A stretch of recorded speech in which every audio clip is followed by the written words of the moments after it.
Worked Magic the Gathering and Marvel Comics. Owning a farm in Africa filled with protea. Violent spider bites. Dark fantasy. Awesome UK accent. These are some of the things that describe the colorful life of today's interview subject, artist Tom Kyffin. Let's dive in, shall we? Thank you very much for taking the time to talk to me today. A pleasure. Okay, so how did you get started in the arts? What was the beginning for you? In the arts, ever since I was tiny, I've always been drawing. Always. And I was determined to do that all my way through school. And I never stopped. And it's inherent in my bloodstream, I think. So, yeah, it started from there. I was just drawing when I was young. Were there any seminal pieces of art or like certain things that got you to what were those? Marvel comics. Mm-hmm. Marvel comics were the big one for me. We had loads of British comics which I loved as well. Such as well, we had things like Fireball, Warlord, Battle, very sort of 70s just kids comics, and they were Tiger used to be thinking about an Indian wrestler and things like that. They were really bizarre. And girls comics had a character called Sue Spiker who played netball.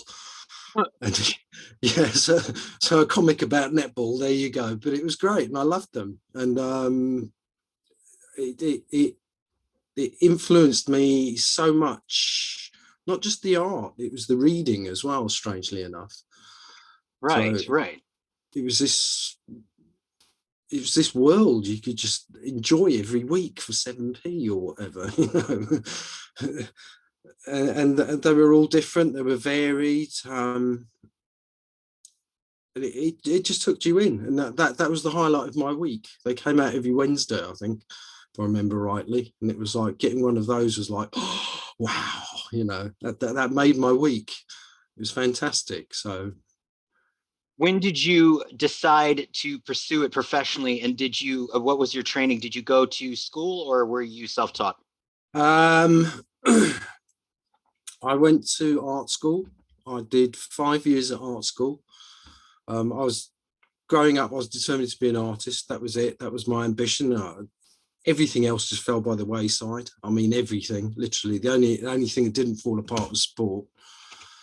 But that was I was so focused on doing that and getting into that. And that's what I did. So I spent a long time studying. The big thing for me was I love drawing, and to actually find a course where I could draw, because the first course I went on to was a graphics course, and they didn't do much drawing. So I left and I ended up in an illustration course. And I didn't have a clue what it meant at all, but I could draw, and I was allowed to draw. And it opened up a completely different world to me, basically. Is that when you got sort of the ideas about fantasy arts and the like? No, you were not allowed to do that. You were hit with a really big stick. Yeah. Comics, fantasy art was like, that was the lowest of the low. Right.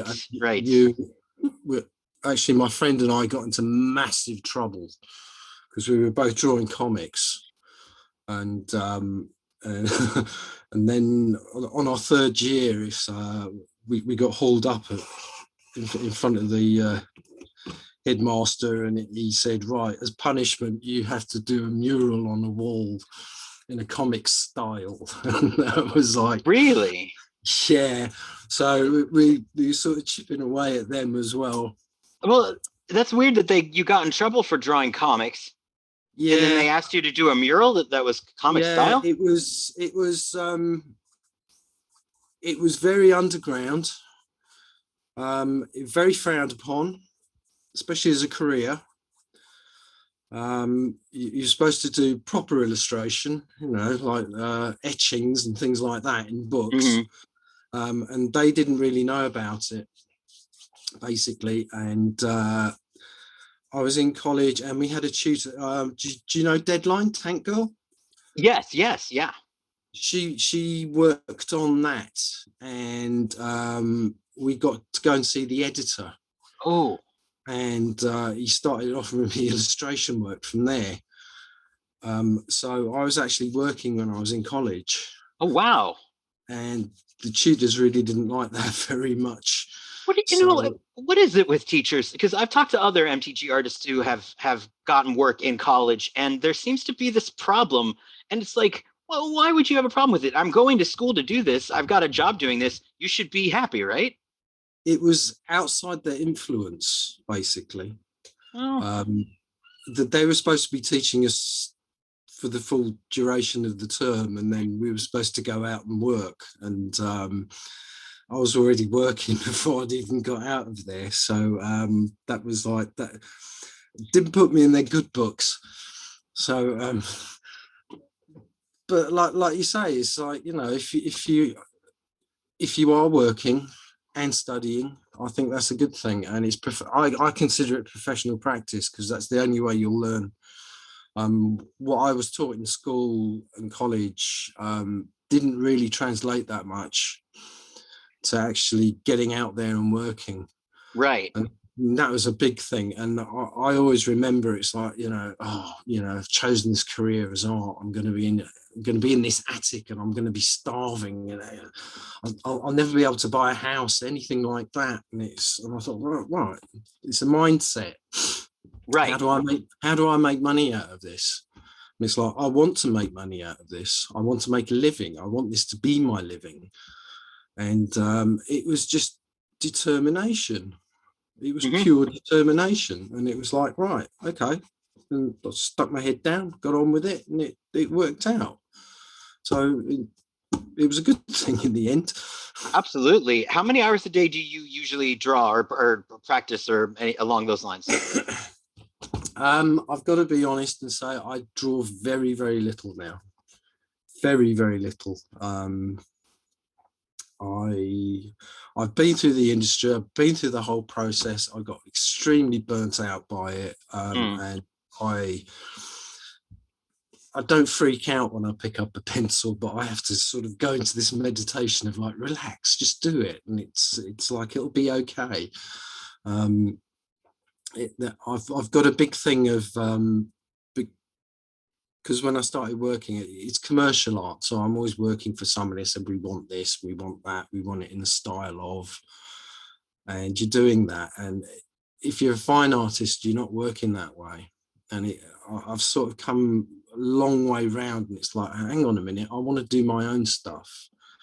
When you start out with comics, it's like you're always copying someone, and you're trying to develop your style, and you sort of progress as you go.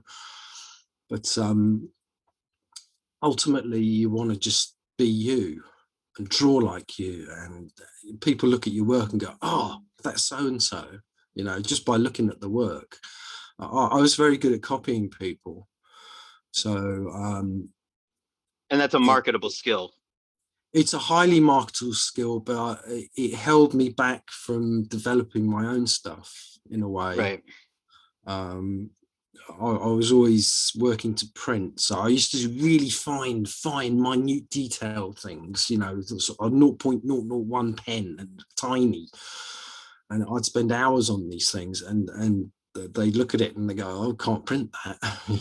And then Mm. 10 years later, they could print that, and then 15 years later, it's like, yeah, we can do amazing things with this. And that was another side of the art. It's like, it's not just art; it's how it comes across when you print the thing. So you might use really bright colors, but in the old days, they used to flatten out Right. and get Right. really dull. So again, it's a learning process. It's something you learn as you develop. It's a skill. It's a massive skill, and I don't really know if they still teach it like that. Um, Yeah, no, I I, mean, I'm not I've sure. I've actually done jobs, and it's like they sort of said, "Oh, we're printing it in this certain manner." And it's like this old machine from 30 years ago we found in a room, and it dusted it down and it works, and we're going to do a booklet out of it. And so you think, okay, and then you start exploring the mechanics of it. What can it do? What it can't do? And it takes the technical level somewhere else. So And wait, so you're saying that like they find vintage printing machines to do sort of like a retro looking sort of like sometimes, yes, that's yeah, good. That's so young or, people. Yes. or somebody wheels it out from the storeroom that's been stuck there for years. Hey, this still works. This is great, Yeah. and it's. I had a conversation with the printmaker a while ago, and he's quite old school, and we were just discussing how he does things. And it's like, oh, I remember doing that, Mm-hmm. and things like that. And for me, when I was sort of starting out, drum scanners came out. It's like you don't even get drum scanners now, It's What like, are the but drum scanners? Was that? What does that mean? The sort of. instead of a flatbed scanner, Uh-huh. everybody gets their artwork now, and they just stick it in their desktop flatbed scanner. Right. Right. So you do your work, you stick it in, you press your button, and off you go. When I started out, it's like you had to go somewhere, and they photographed it. That's right. They had to photograph it. God, I'm showing how old I am now. And then and then these drum scanners came out, and it's like you could do different things, and they scanned better, and the quality was better, and it just changed everything. And then Mm-hmm. again, it's just technological development. It kept developing and developing and developing. These days, you've got everything on your desktop. Mm-hmm. And it's like, oh my word, Right. So, I remember yeah, back in the day with the bubble jet printers, like we would sit there and print out something and it would take 15 minutes to print an image. It would take half the that's the cartridges up. You'd be like, that's this the is one. amazing. Or you're halfway through, and you got that little blue line across the top, and you go, Oh, no. you're like, no, I'm out of ink. I'm out of ink. So yeah, so yeah, the technical side of all of this is something I'm very interested in, and the speed of it has been huge. So what I did 30 years ago, I certainly don't do anymore. Now, So, when did you officially how did you get connected to Wizards of the Coast and doing magic? um, I'll go back a little bit and say when you when I came out of college, it was like if you wanted to do comics, especially in the UK, there was only one place that was still open, still doing it. It was Fantasy, and that was 2000 AD. And from 2000 AD, all these people got picked up by the Americans, and they started working for Marvel, DC, and things like that. And I was cracking away and for years and years and years, and they never took me on and wanted to publish me. And years ago, they used to have big comic conventions. It's not like now. It's not when you go to the ones in America and they're massive. Yeah, they're big. Yeah, they're massive. Even the ones in the UK now are massive. It was much smaller. It was much tighter. Again, with technology, you didn't have mobile phones, so you had to go to these things to meet these people. You got to meet the artists, got to meet writers. It's the only way you could really interact with them. And there was the big convention was UCAC, United Kingdom Comic Art Convention, that was held every summer. It was in the middle of London. Used to frequent that for a couple of years, and then you get to know the artists, group of artists. You're all around together, your portfolios. Oh, I've just seen so and so. They're over there. Go and run after them. And you run, and of course, your portfolios were not these tiny little things anymore. They were massive. They were A1 portfolios. You're lugging it through this crowd of people. Excuse me, can I show you this? And basically, that was your routine every year. and you're trying to pick up as much work or contacts as you could. Wizards of the Coast was being edited by a woman called Sue Ann Harkey at that point. Mm-hmm. She'd just come in and she changed the face of Magic, and she employed artists. She intentionally went out of her way to get foreign artists. And she was sort of doing the circuit tour.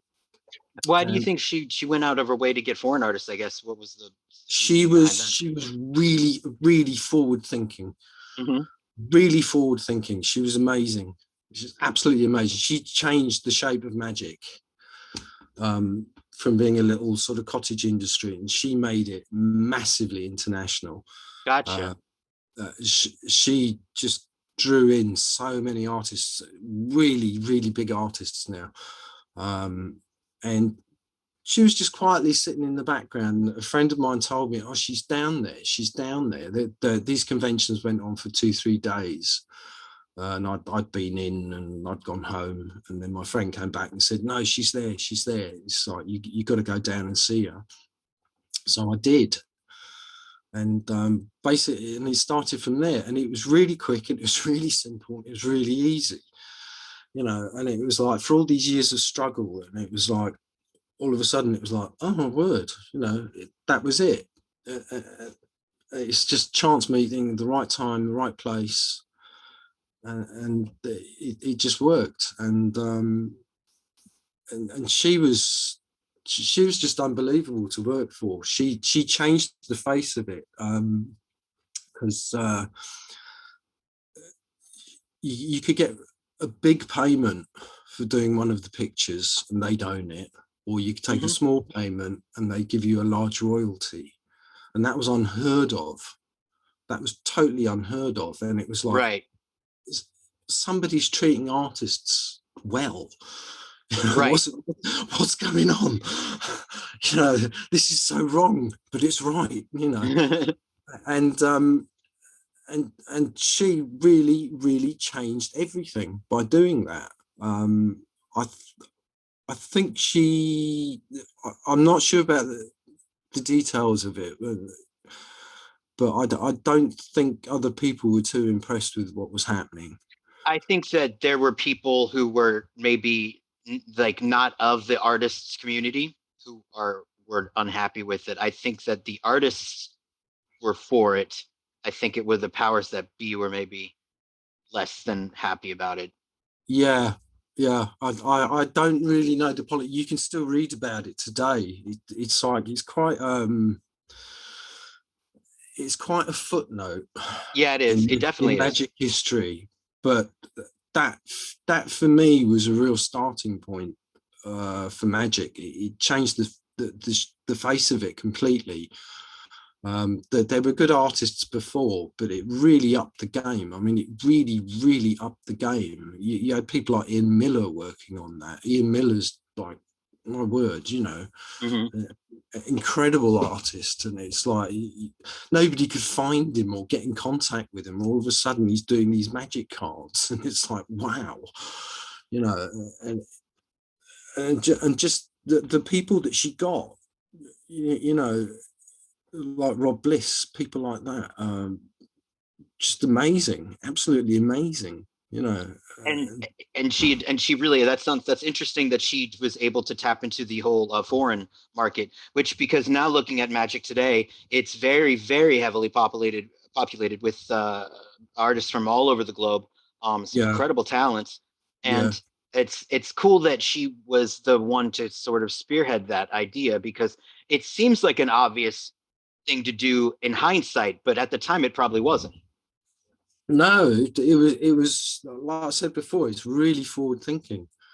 She took it out of a continent and took it global, and these days, I mean, they are literally everywhere, the artists, and it's like, oh, where are they from? That's a strange name. Exactly.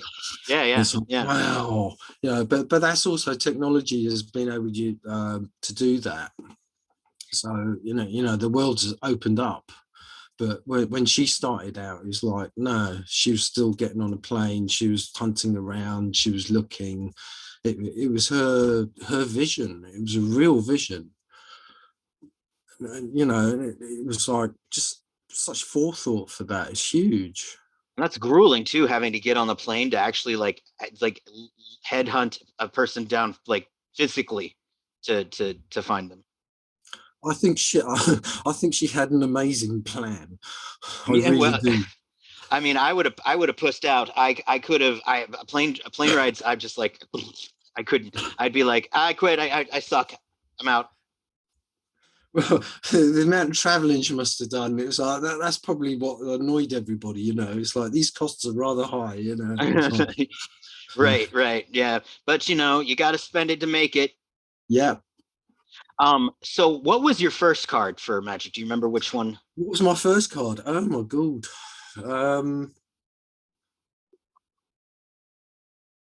I think it was Harbinger of the Night.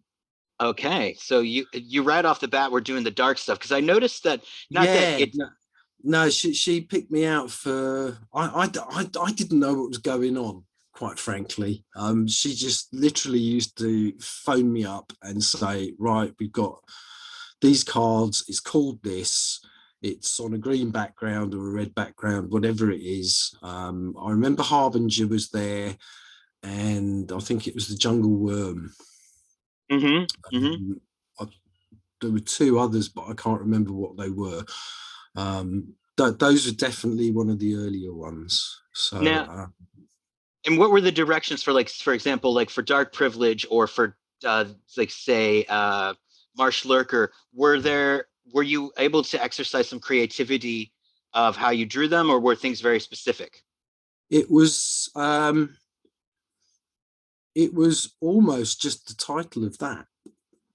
Really? So you just Yeah. had carte blanche. Um, occasionally, when there's continuity, they'd say that they'd send over. I think it was Doughty Ghouls. I think that they'd done before, and they said they Mhm. look like this. So you get a little Okay. bit of reference, but generally, I didn't get much reference. It was literally the title and saying snake creature and that's it. And it's like, okay.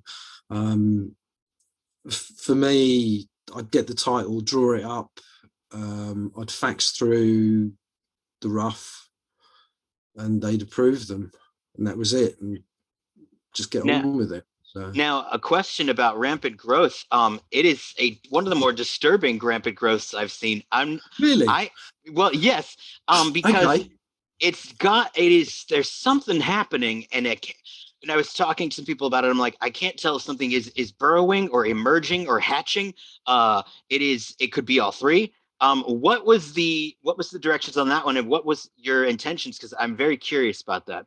um, okay, that's quite interesting. You say that. That's okay.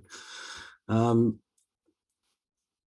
it was, from what I can remember, it was an elf. It had to be an Mm-hmm. elf. Yeah. They were walking forward, they were sowing seeds, and they were growing quickly, and that was it, basically. Really? Yeah. It's I mean, I'm just saying, like, I got like I've that elf, I get a sinister vibe from the elf because I think Okay. Yeah. that I think I draw dark elves. That's all it is. yeah, because I'm like that elf is up to no good, and that thing that's either is happening, I it's think he's it's no like good. I th- he's I, th- I, th- I think he's determined. He just doesn't want to be messed around. I think my version of fantasy is not everybody else's. oh, I That's I all love it is. dark.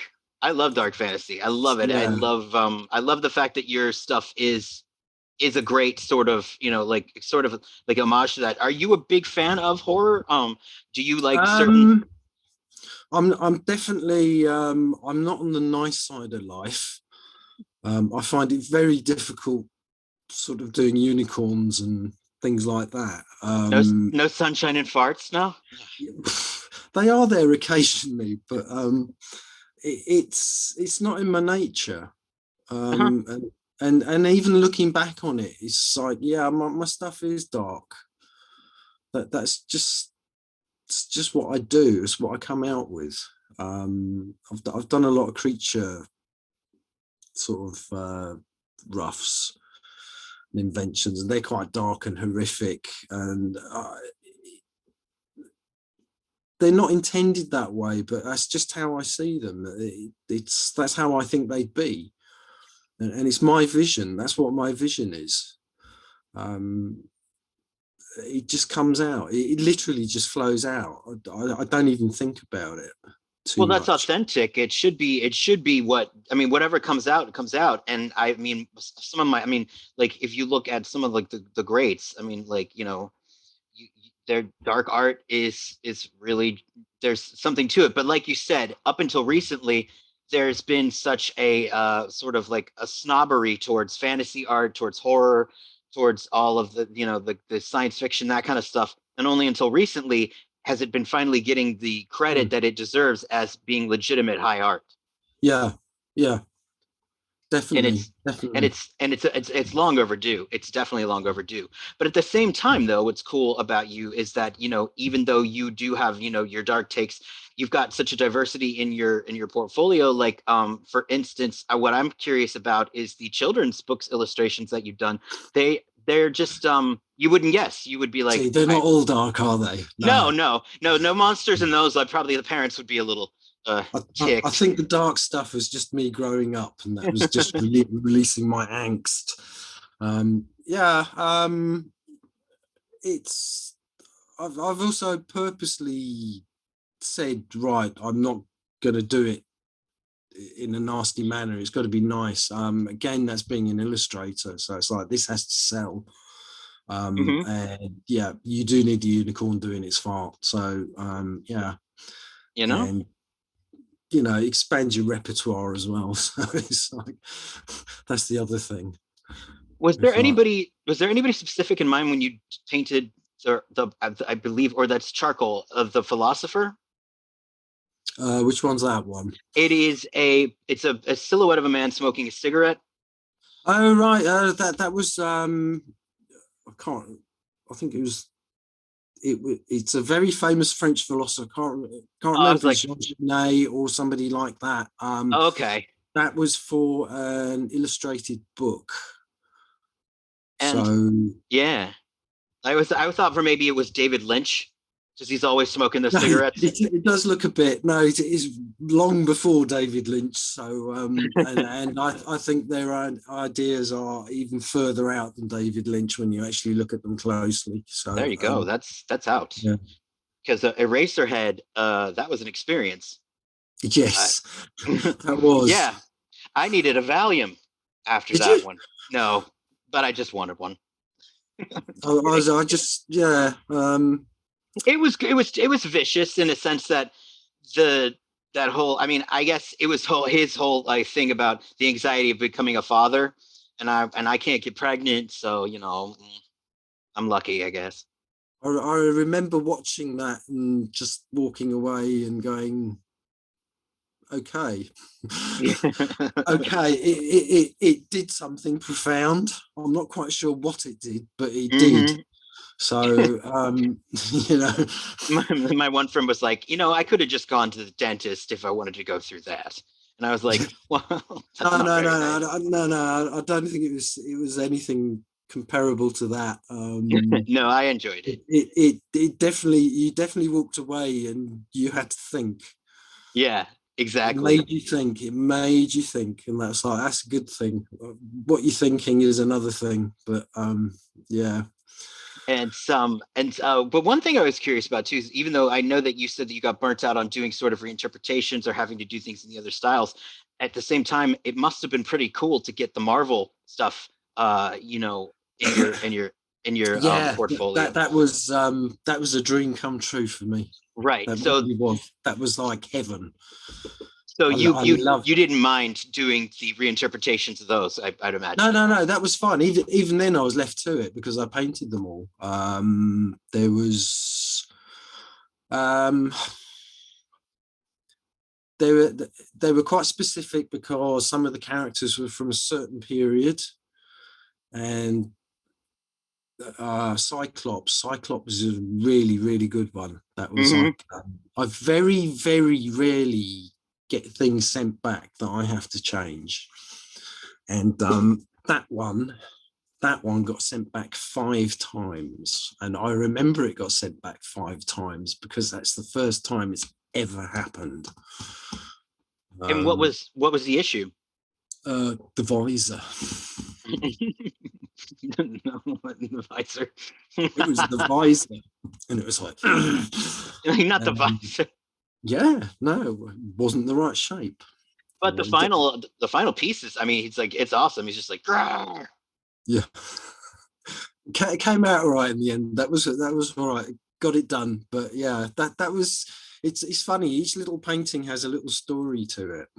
Yeah, like your dragon painting with the big like warble kind of going beneath its neck. Like that's an interesting touch. What inspired that? That's my that's a very ongoing planned book of dragons. Okay. Which I've got about 2 of. You've got what that? But I got about 2 of them. I've got the final ones to do when I'm about 75, I think. So it's one of those things on the back burner. I thought it was a good idea at the time, and I've just never got around to finishing it. But we'll see one day, maybe. It's there's fascinating stuff. Also, like the stickers, these commissioned stickers, they're fascinating. I mean, there's Bob's your uncle, which I know is a British expression, Bob's your uncle, but I don't quite know what I mean, excuse my ignorance, but I'm not sure who the Bob is on the painting. That's Robert Mugabe. Okay. Yeah. I spent a good decade in Africa. Okay, so that explains a lot of your illustrations, the sort of the books that you illustrated. Yeah. I was doing a lot of educational books. And what brought you to Africa, and what was that like? I mean, that must have been like an experience. It was. I'd spent a long time working in computer games, and the final company I worked for got shut down. And I was tired of it. That's what actually burnt me out. It was the grind of it all. It's high pressure. You're a tiny little cog in a big machine. The company got shut down, unfortunately. It was a really mean move. It was a mean move on that company. And it was I was plotting my escape, and it was like everybody goes, oh, what do you want? It's the most amazing flowers. Oh wow, every square gorgeous. The biodiversity in a square meter of Feinboss is the largest in the world, I think. Wow. Your first impression of looking at that is what's all this dry scrubby stuff? Right. Lots of bushes. Okay, but when you actually sit in it and look at it closely, it's absolutely amazing. It looks otherworldly.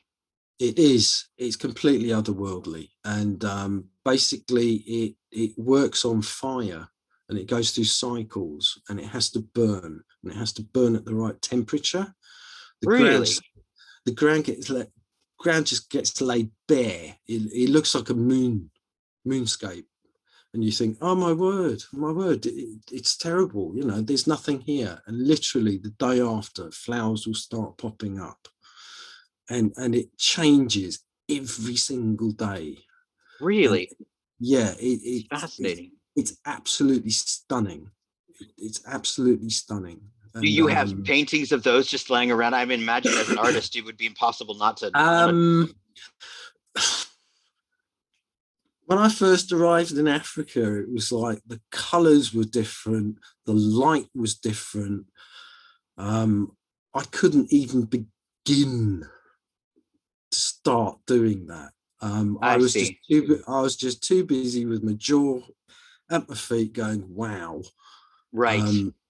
and yeah, you know, it's something that's gone in my head. Maybe years later it will come out, but it was like I was looking at the flowers, I was looking at the animals. We had a fairly large farm, and the amount of animals on there was amazing as well. You know, we had ostrich. Those things are insane. I mean, they're huge. Loads of snakes. Loads of Ooh. snakes. Oof, You yeah. know, I got over snakes. That's Well, like it's not so much that it's not the snakes. I have little dogs, so I'm just like, yeah. I had dogs too. You learn to live in harmony. Yeah, you do. You live in harmony. You leave each other alone. And oh, that's good. Not tarantulas, right? Lots of tarantulas. no That's tarantulas. that's more like South America, isn't it? No tarantulas. They do have spiders there. Generally they're okay, but there's one really little tiny one called the violin spider, which almost took my leg off. What? Yeah. What is it, like a brown recluse? Yeah, very similar. It's got an. Oh yeah, it is. It's That's a brown recluse. It's a necrotic. Necrosis, yes, that's what a brown recluse is called, a violent spider. It says here, I got bit. I actually went to bed with one on me, and I woke up the next morning and it hit it all over. And it sucks because it doesn't hurt. And so you're just sitting there and you're like, well, this is getting bigger. This is getting bigger. And then all of a sudden, yeah, it's great. It's absolutely fantastic. And then they say, oh, you've really got to go and see a doctor. Yeah, you need antibiotics now. Says, no, you got to go to hospital now. Yeah, or you're gonna lose the because if it bites you like in your torso, it'll eat away to your. It eats through everything. It eats through everything, yep. And it doesn't hurt. You can see its growth. Yes, or its decay. And it's I went up to the hospital and they said, right, okay, you're going to have treatment. And there's like, I think it was 3 weeks, twice a day. And we're going to pump you full of this anti-venom. And no joke of a lie, up they come with a syringe, and it is literally that big. There's my head, and the syringe is that big, and it's full. And twice a day. It's like, yeah. It's like, shall we admit you, or do you want to be a home patient? And it was like, yeah, okay, I'll be a home patient. So I went in twice a day and for those injections, and that was like, yeah. Yeah, but the alternative would have been to lose. Where did it bite you? It bit you on the leg? It was on my calf. Oh God! Did you notice it? Because you didn't feel pain when it happens. No, you didn't notice it at the start. Yeah, that's the insidious part about them. That's the thing, and everybody out here who's watching this, if you see a brown recluse out in the open, you kill it. Yeah, because that means it's out hunting, which means there's a nest waiting for the food. You kill everything. The supposed thing is that they weren't supposed to be in that region, and they're sort of working it out. All these holiday makers with their caravans are bringing them in. Oh. So it's like, yeah, that's fantastic, isn't it? So when I first went in, said, have you got the spider? Did you see the spider? And it was like, no, I didn't even know it bit me. So it was like, hiding behind the door waiting to jump out, you know. Nope. Like, okay. Yeah, I literally rolled over. I guess it bit me like 7 or 6 times overnight, and I just woke up and I was like, oh, that's weird. And then the necrosis started happening. I called my dad, who happened to be a doctor, and I was like, yeah, it looks like this. And he's like, yeah, that's a brown recluse. You need to be on antibiotics like right now. Yeah. Yeah. That's nuts. So they're surprisingly small. Yeah, they start out small and then it grows and grows and grows. And you're like, it's not bleeding. Why isn't it bleeding? Because it's dead. So gross. But I digress. So Africa, aside from the brown recluses, which were not supposed to be there, it sounds like a pretty enriching experience for you. It was amazing. It was absolutely amazing. And so when did you leave, or are you still there? I'm not sure. No, I'm in the UK now. Came back about 6-7 years ago. And what brought you back to the UK? Did you have something as far as professional? It was family issues. Okay. We had big family issues, so it was like just gotcha. Came back. sort of tried to restart it again, basically. Mm-hmm. So. What would you say, because you talk about your style and being yourself. Well, now, if you were to put into like maybe sort of a thesis of what you would describe your style as, what would you say? Ooh.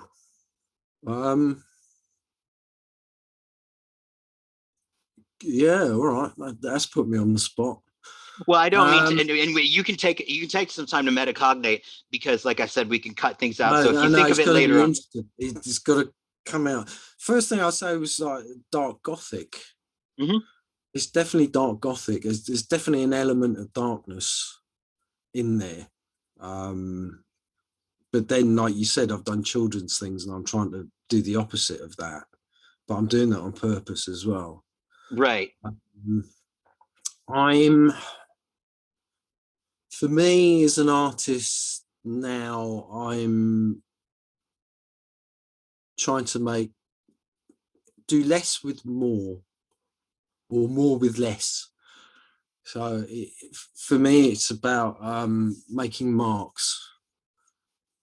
It's a strange thing to say, but it's quick, fluid, light marks. I tend to overthink things, and I'm uh, But do you think overthinking things is an impediment, or maybe that also helps with your detail as an artist? I think it's all right, a good example is when it worked was Marsh Lurker, hmm the Marsh Lurker painting, and it was hmm like that just worked. Out of all the paintings I've done and the pictures I've done, there's about 3 or 4 that I look at and I go, yeah, they're okay actually. I'm pleased with them. And that just worked. That clicked. That was fluid. You almost have to shut your brain off, and you just do it mechanically. I see. So So you kind of went into a sort of a trance when it came out. It was just sort of yeah, like, yeah, you do. The other thing for me is I'm I work really quickly, and that's not through choice. That's um, that's from doing illustration. You have to do it very quickly. You don't get much time. right. If you're lucky, you'll get a week. If you're lucky, generally you get people contacting you. So I need this in 2 days, 3 days. Um, my early magic stuff, I think I had about 10 days. If I remember rightly, I had about three paintings. And they gave me about 10 to 14 days because at that Wow. time as well, it was shipping it back. You had to ship it back as well, Oh, I see. which was a big thing, and it took a long time. So Right. that cut a huge chunk off your time. And I just happened to work really fast. Same for Marvel. And once they start clicking that you work fast, they phone you up. On the Marvel stuff, I know I'm not going to mention the artists, but a couple of artists actually they missed their deadlines. Oh, not And good. they were phoning me up to fill them. So generally, I'd say 20 hours. It took me about 20 hours to do a painting, and I'd sit there and I'd do it in one sitting. That's madness. I mean, it really is So because, not just it being traditional, but also the fact that today I know for a fact that Wizards artists are given a window of 6 weeks to do a. I know, and it's not fair. Why can't they employ me now? Give me 6 weeks. Come Okay, on, here's whoever's but out here's there here watching this, some art director, give me 6 weeks. but Come on, let's here's do here's it. and that's the question I have for you with the new sort of like the secret layers that are coming out, the diversity in art, because for a while, and I know that there are a lot of people, a lot of artists who say this, but there was almost like sort of a look that was a little more homogenous in trying to create the world of magic.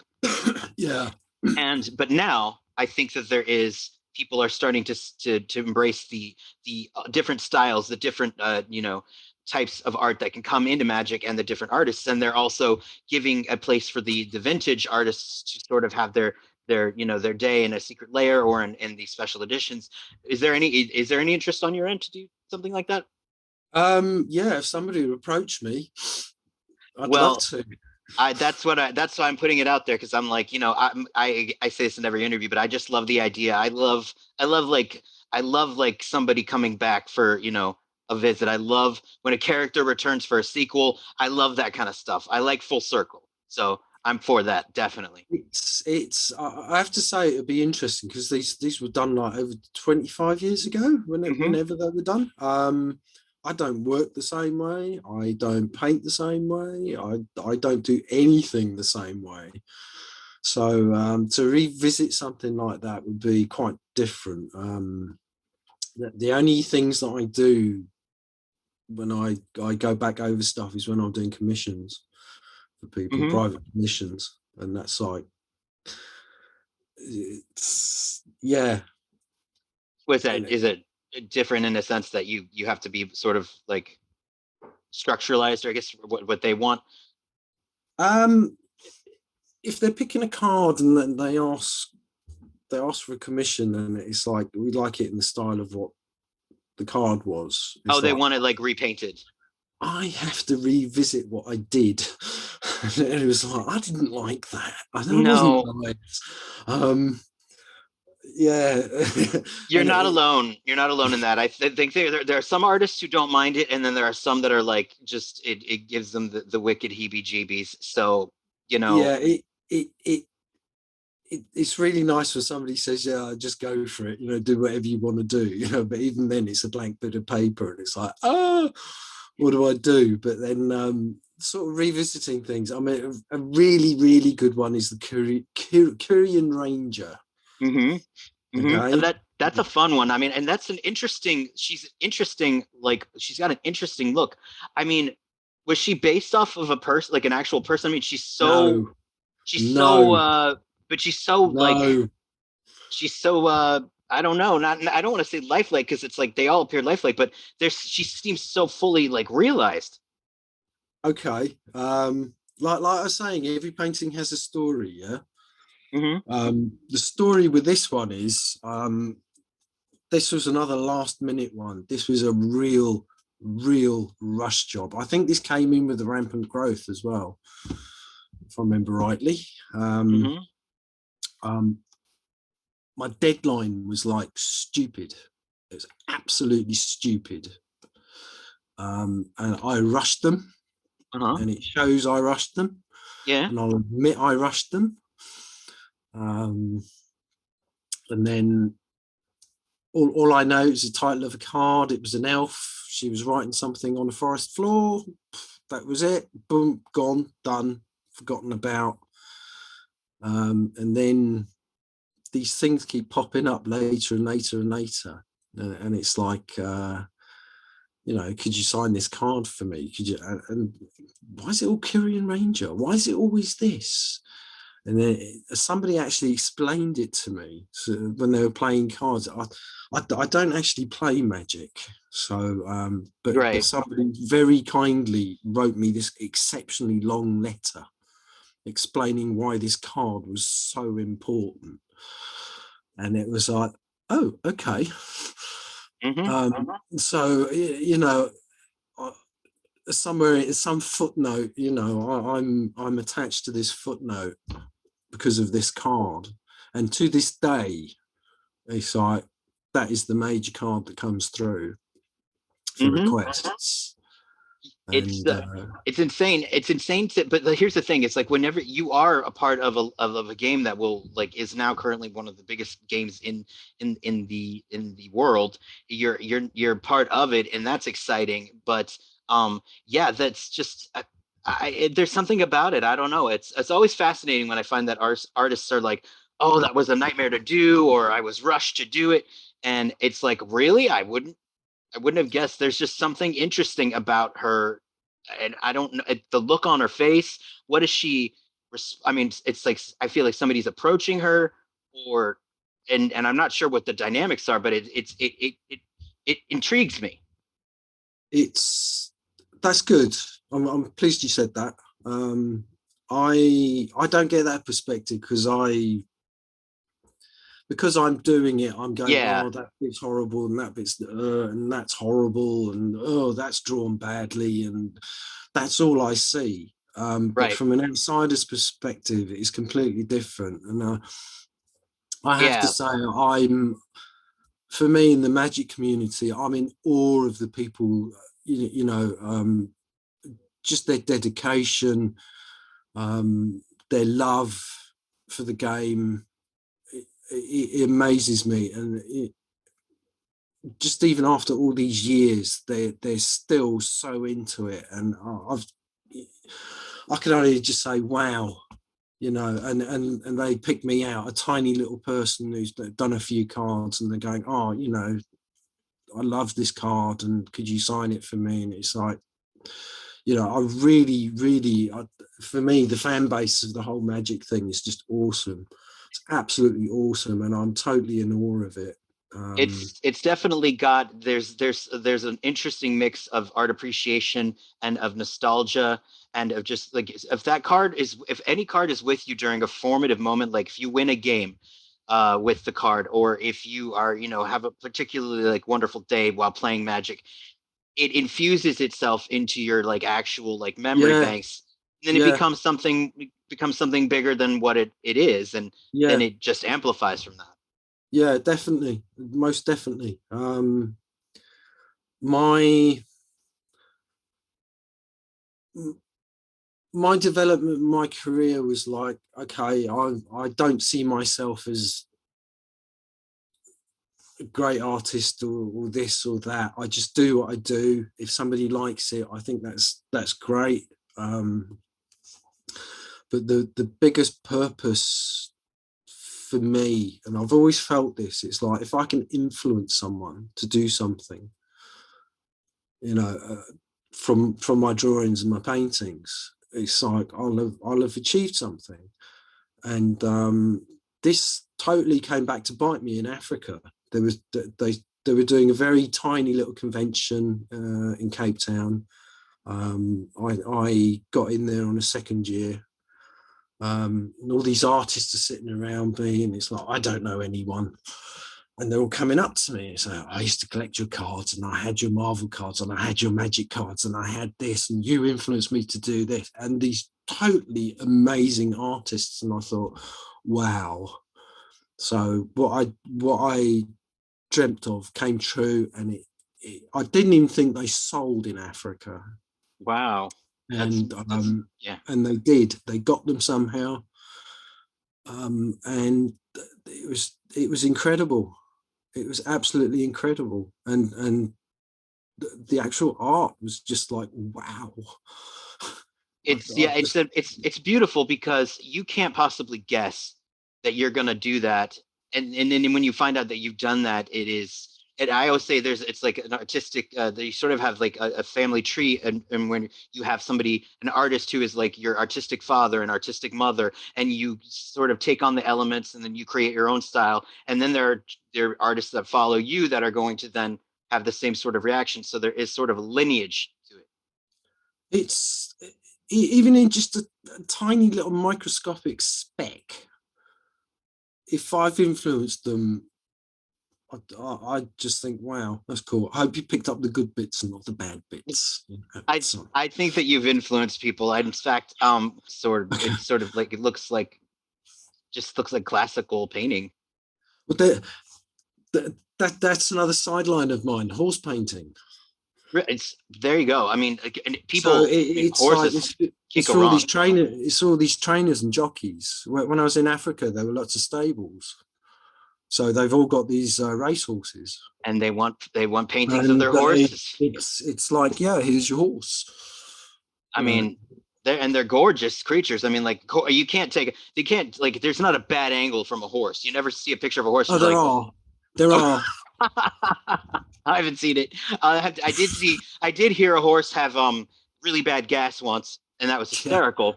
But it wasn't it wasn't visibly offensive. It was a little horses stinky. can be quite offensive. Well, yeah, Amazing they can creatures, be though. they can be they can be bitchy. Sure. Yes. Oh yeah. Yes. Yeah. And so the final question would be, before I let you go, would be, do you have anything that you're working on now that you would like to talk about? Anything, upcoming projects that you're allowed to talk about? Um, yes. You Okay, can wa- so you can watch out for a band called Rhinoceros. okay, and that's all you can say about that, I'd imagine. That'll be coming out. All right. Well, That'll be coming out. I will be looking out for that. And Yeah. I thank you so much for taking the time to do this. It was a lot of My fun. pleasure. And you have a good rest of your day. I will. All right. See ya. Love the art, love the stories, love the accent. I mean, when you compare wanker to wanker, it's just no contest, right? Like, if there was a pill that I could swallow that could give me a UK accent, I would have a bash at that. I would maybe even have a natter and a bonk with a dishy, footy bloke. Oh, I've cocked it up. Time to do a runner.